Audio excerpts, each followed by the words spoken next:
Hello दोस्तों, तो आज हम बात करेंगे क्लोट्रीमाज़ोल वजाइनल जेल के बारे में। इस वीडियो में हम जानने वाले हैं कि क्लोट्रीमाज़ोल क्या होता है, इसका यूजेस कहाँ कहाँ किया जाता है, कैसे इसका इस्तेमाल करना होता है, इसके पॉपुलर ब्रांड्स कौन से हैं, कैसे इसको अप्लाई करना है, इसकी साइड इफ़ेक्ट्स क्या क्या रहेंगी और इसमें क्या क्या प्रिकॉशंस हमें रखनी चाहिए और इसकी वार्निंग साइंस क्या क्या है। ये सारी बातें हम इस वीडियो में जानेंगे क्लोट्रीमाज़ोल वजाइनल जेल के बारे में। तो दोस्तों, वीडियो को लास्ट तक देखिए और अभी तक आपने हमारे इस चैनल को सब्सक्राइब नहीं किया तो प्लीज़ जल्दी से सब्सक्राइब कर दीजिए। तो सबसे पहले तो जान लेते हैं कि क्लोट्रीमाज़ोल क्या है। तो क्लोट्रीमाज़ोल जो है वो एक एंटी फंगल मेडिसिन है जो कि फंगल इन्फेक्शन को ट्रीट करने के लिए इस्तेमाल की जाती है। चाहे ये एक एंटी फंगस को मारने वाली दवाई है, तो जहाँ पर भी फंगल इन्फेक्शन हुआ है वहाँ पर इसका इस्तेमाल किया जाता है। ये इमिडाज़ोल ड्रग क्लास से बिलोंग करती है और ये कैसे वर्क करती है। तो जो ये फंगाई होती है, जो फंगस होती है, उनकी जो सेल मेम्ब्रेन होती है उनको ये डिस्ट्रॉय कर देती है, सेल मेम्ब्रेन को ये डिस्ट्रॉय कर देती है, जिससे कि जो फंगस होती है वो मर जाती है और फंगल इन्फेक्शन है वो ठीक हो जाता है। और जो ये कहाँ कहाँ इस्तेमाल की जाती है, तो जनरली ये इसकी जो वजाइनल जेल होती है वो वजाइनल पार्ट में अगर ईस्ट इन्फेक्शन हो गया है, ईस्ट एक फंगस ही है, तो वहाँ पर इसका इस्तेमाल किया जाता है। साथ ही में जो क्लोट्रीमाज़ोल होता है वो वजाइनल बर्निंग को कम करता है। वहाँ पर वजाइनल ईचिंग आ रही है या डिस्चार्ज हो रहा है, तो उन केसेस में क्लोट्रीमाज़ोल है वो बहुत ही यूज़फुल होती है और क्लोट्रीमाज़ोल इनमें बहुत ही अच्छा रिजल्ट भी देती है। और इसको एक्सटर्नल यूज़ के लिए ही ओनली इस्तेमाल किया जाता है। इसको खाने या मुंह कहीं पर लगाने के लिए ये सिर्फ लगाने के लिए, खाने के लिए नहीं है। और ये ट्यूब है वो मार्केट में 1% और 2% की स्ट्रेंथ में वजाइनल क्रीम और जेल के फॉर्म में आपको मार्केट में मिल जाएगी। अब हम बात करते हैं इसके यूजेस के बारे में कि कहाँ इसका यूज़ किया जाता है। तो जैसे कि हमने बात की कि अगर फीमेल में वजाइनल पार्ट में ईस्ट इन्फेक्शन हो गया है या तो फिर फंगल इन्फेक्शन हो गया है, ईस्ट एक फंगस ही होती है, तो अगर फंगल इन्फेक्शन हो गया है तो फंगस को मारने के लिए क्लोट्रीमाज़ोल जो वजाइनल जेल होती है वो इस्तेमाल की जाती है। अगर वजाइनल पार्ट में इस तरह का इन्फेक्शन हो गया है तो उस केस में ये फंगल इन्फेक्शन हो जाता है, उसमें इसे वाइट का डिस्चार्ज होने लगता है और साथ ही में बर्निंग सेंसेशन रहता है, वजाइना में बहुत ज़्यादा खुजली होती है, वहाँ पर डिस्चार्ज भी हो सकता है। तो उस केस में जो क्लोट्रीमाज़ोल वजाइनल जेल होती है उसका इस्तेमाल किया जाता है। अब हम बात कर लेते हैं कि क्लोट्रीमाज़ोल के पॉपुलर ब्रांड्स कौन से हैं। तो मार्केट में कई क्लोट्रीमाज़ोल से वजाइनल जेल्स कई मिल जाएंगे, लेकिन जो ये इस वीडियो में हम जो ये फ़ोटोज़ हमने दी है ये पॉपुलर ब्रांड से, ये कोई भी केमिस्ट के शॉप पर जाकर आपको मिल जाएगी, या तो फिर कोई और ब्रांड भी हो सकती है, लेकिन कंटेंट क्लोट्रीमाज़ोल रहना चाहिए। इसकी पॉपुलर ब्रांड्स में जो कैंडिड वी जेल करके आता है, साथ ही में जो गाइनोसिस वी करके आता है, गाइनोसिस वी जेल, केनाजोल वीजी जेल आता है और लीजोल जेल आता है। ये इसके पॉपुलर ब्रांड्स है जो आपको मार्केट में इजीली अवेलेबल हो सकते हैं।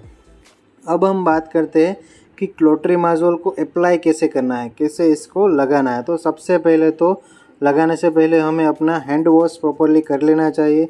उसके बाद हमें जिस भी पार्ट पर ये लगाना है, वजाइनल पार्ट पर लगाना होता है ये, तो वजाइनल पार्ट को हमें अच्छे से क्लीन कर लेना चाहिए, अच्छे से वॉश कर लेना चाहिए। और उसके बाद जहाँ पर भी फंगल इन्फेक्शन हुआ है वहाँ पर एक पतली लेयर एक लगा देनी है। एक जो ऑइंटमेंट है वो पतली लेयर, इसकी हल्की सी लेयर लगा देनी है। और हमेशा अगर आपको किसी भी तरह की ये ऑइंटमेंट लगाने से, ये जेल लगाने से साइड इफ़ेक्ट्स दिखे तो आपको तुरंत ये लगानी बंद करनी चाहिए और अपने डॉक्टर्स या तो फिर केमिस्ट की सलाह लेनी चाहिए। और हमेशा अपना जो डॉक्टर्स के द्वारा बताया हुआ फुल कोर्स आपको कंप्लीट करना है। जितना दिन आपको लगाने के लिए बोला है उतना दिन आपको लगानी है, तो आपकी जो फंगल इन्फेक्शन की समस्या है वो पूरी तरह से ठीक हो जाए। वरना क्या है कि अगर आप पूरी तरह से फुल कोर्स जितने दिन तक आपको लगाने के लिए बोला आप नहीं लगाओगे तो वो फंगल इन्फेक्शन बार बार वापस हो सकता है। तो इसी वजह से आपको हमेशा डॉक्टर्स ने जितने भी दिन के लिए लगाने के लिए बोला है आपको उतने दिन फुल कोर्स इसको लगानी चाहिए, फुल कोर्स इसका लेना चाहिए। अब बात करते हैं इसके साइड इफ़ेक्ट्स के बारे में कि ये लेने से क्या क्या ये लगाने से क्या क्या साइड इफ़ेक्ट्स हो सकती है। तो ज़्यादा कुछ साइड इफ़ेक्ट्स नहीं है, हर एक केस में साइड इफ़ेक्ट्स देखने को भी नहीं मिलते, लेकिन कुछ केसेस में इसके साइड इफ़ेक्ट्स देखने को मिलती है। तो अगर आपको कोई भी साइड इफ़ेक्ट्स दिखे तो पहले तो ये लगानी बंद करनी है ये वजाइनल जेल और अपने डॉक्टर्स को दिखाना है। तो क्या क्या साइड इफ़ेक्ट्स हो सकते हैं उसके बारे में जान लेते हैं।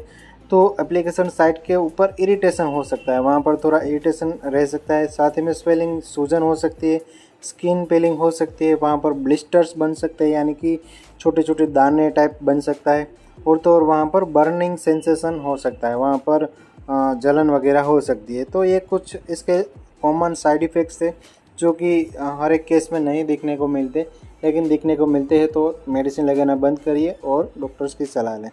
अब बात करते हैं इसकी वार्निंग साइंस और प्रिकॉशंस के बारे में कि क्या क्या इसमें हमें सावधानियां बरतनी चाहिए। तो सबसे पहले तो अगर आपको वजाइनल इन्फेक्शन है, फंगल इन्फेक्शन है, आप डॉक्टर के पास जाते हो और अगर आप जो क्लोट्रीमाजोल से आपका बॉडी एलर्जिक है या फिर हाइपर सेंसिटिव है तो आपको डॉक्टर को बताना चाहिए, जिससे कि वो क्लोट्रीमाजोल के अलावा कोई और एंटी फंगल आपको प्रिस्क्राइब करे।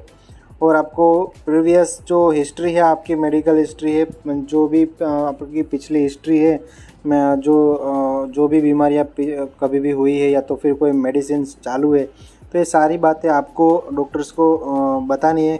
खास करके अगर आपको डायबिटीज़ है, इम्यून सिस्टम से रिलेटेड कोई प्रॉब्लम्स है जैसे कि HIV एड्स है, या तो फिर फ्रीक्वेंट वजाइनल इन्फेक्शन हो रहा है, बार बार आपको वजाइनल इन्फेक्शन हो रहा है, तो आपको डॉक्टर को दिखाना चाहिए। खास करके अगर आपको 6 महीने में 3 बार या तो फिर 1 साल में 4 बार से ज़्यादा अगर हो रहा है तो आपको डॉक्टर्स को बोलना चाहिए कि ये बार बार आपको हो रहा है, तो डॉक्टर्स इसके पीछे का कोज़ और अच्छे से जान सके और अच्छे से डायग्नोसिस करके आपको प्रॉपर ट्रीटमेंट दे सके। और एक बात इसमें ध्यान रखनी है कि आपको कभी भी सेल्फ मेडिकेशन नहीं करना है, सेल्फ ट्रीटमेंट नहीं लेना है। और ख़ास करके आप प्रेग्नेंट हो या तो फिर अगर ब्रेस्ट फीडिंग मदर से या तो फिर आप बच्चे को दूध पिला रहे तो अपने आप से कभी भी नहीं लेना है, क्योंकि इसको लेने से प्रेगनेंसी में या तो फिर ब्रेस्ट फीडिंग मदर्स में कुछ दिक्कतें हो सकती है, नहीं होती है, लेकिन फिर भी आपको कभी भी सेल्फ मेडिकेशन नहीं करना है। तो दोस्तों आज के लिए इतना ही। वीडियो अच्छी लगी है तो प्लीज़ वीडियो को लाइक करें, कमेंट करें, चैनल पर नए हैं तो सब्सक्राइब करें। तो थैंक्स फॉर वॉचिंग।